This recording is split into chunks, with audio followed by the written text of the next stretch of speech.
Yeah, I mean, CPS should not even exist. You're not a constitutional organization.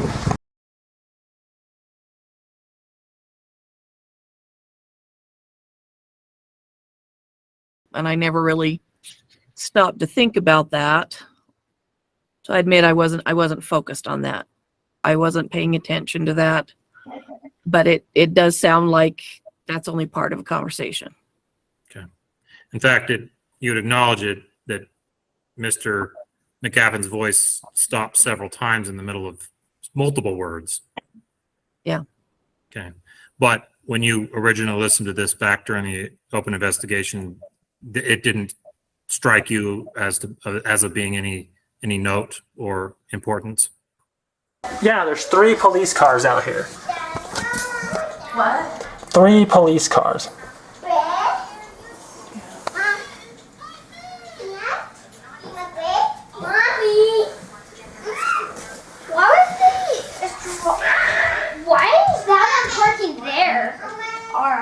I don't know. This is absolutely ridiculous. And there's a police officer. Do you want to speak to that guy? Police officer walked in. Mommy.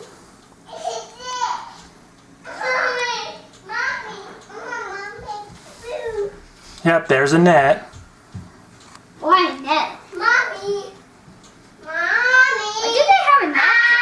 Hey, Carson, what do you want, honey? No. Okay, do you guys want to eat something? No. No? No. Don't sing, Mom.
And then, could you be more specific, or could you recall the exaggerations from Grandma Susan that you were referring to? Okay, let me pull up an example here. Yeah. Let me rephrase it in this way. Okay. You recited and referred to some of the text conversations that you had with Susan. I want to say 27th, 28th of April of last year. Did you ever become concerned or obtain information that statements that Susan had made in those text messages on those 2 days, that there was exaggerations in there? It was more an assumption that there was probably some exaggeration with that. This is a log that Dave made on June 2nd. After a visit between Haley and her mother, I received a text from grandmother. Text said Haley was disappointed because her mother had called her disgusting, stated that Haley was in tears. I immediately made a trip to Susan's house, talked with Haley and Susan. Susan told me Haley was uncomfortable during the visit because her mom called her disgusting. I asked Susan if I could talk with Haley. I visited with Haley, asked her to tell me what made her uncomfortable. She told me she was uncomfortable when mom said she was disappointed and that her texts were disgusting. Haley reported to me that her mom did not say that she was disgusting, but that she was disappointed because she had been sending disgusting texts. I asked Haley what text she was talking about. She told me she sent some texts talking about people drinking and using the F word in a couple of texts. She also told me she was upset because of the conversation, but understands why her mother was upset. So just conversations like that, he was feeling like grandmother was taking things and spinning them to make them more extreme.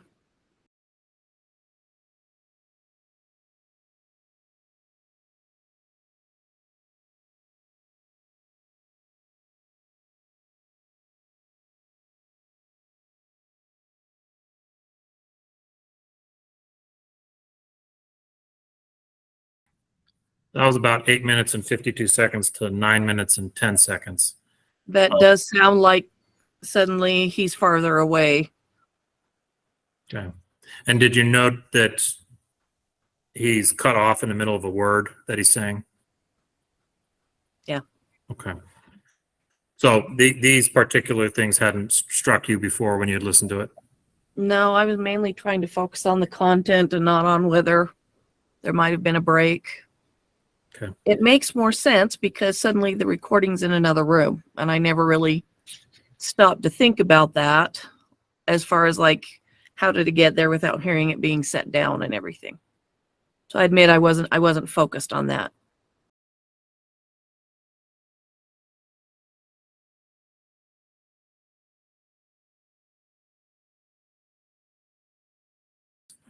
I guess I asked, does this minute or so strike you as unusual? If we're looking at it like from your point of view, probably, like I said, I was mainly just trying to look at whether or not the comments were coming up that would be hard for her. I wasn't paying attention to that, but it does sound like that's only part of a conversation. Okay. In fact, you would acknowledge it that Mr. McGavin's voice stopped several times in the middle of multiple words. Yeah. Okay.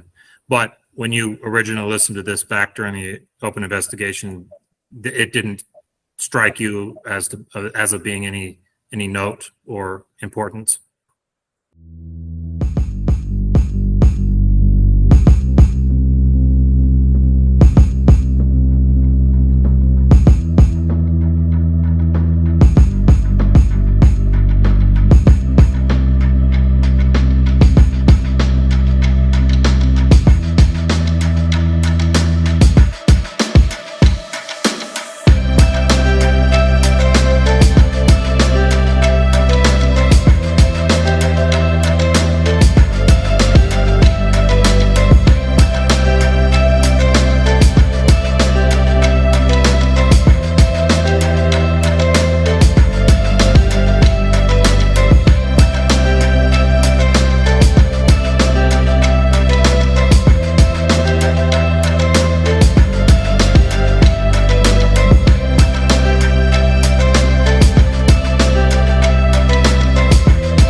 on April 28th in your text messages to Susan Manning, maternal grandmother, you did text her at one point, quote, if Haley can get out of the home and let the police know she doesn't feel safe going home, comma, it would raise the level of danger, period. That would help.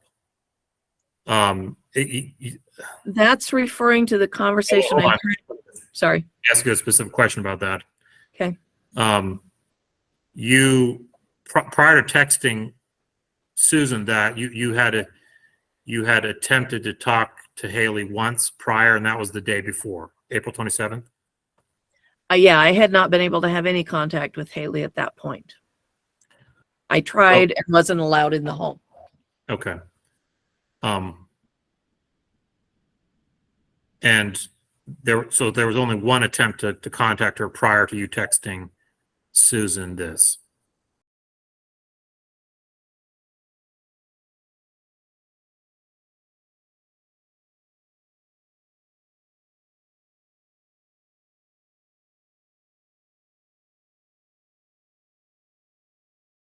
So at this point, you don't have a legal authority to have custody of Haley. Her mom is here to pick her up. If you prevent us from... I'm not preventing you. I'm just not there. Right, but you're also not telling me where you are so that we can facilitate her return to her mother. So you could be arrested and charged with kidnapping.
The greatest thing you can do in your life is to get back up when you get knocked down. Champions never quit.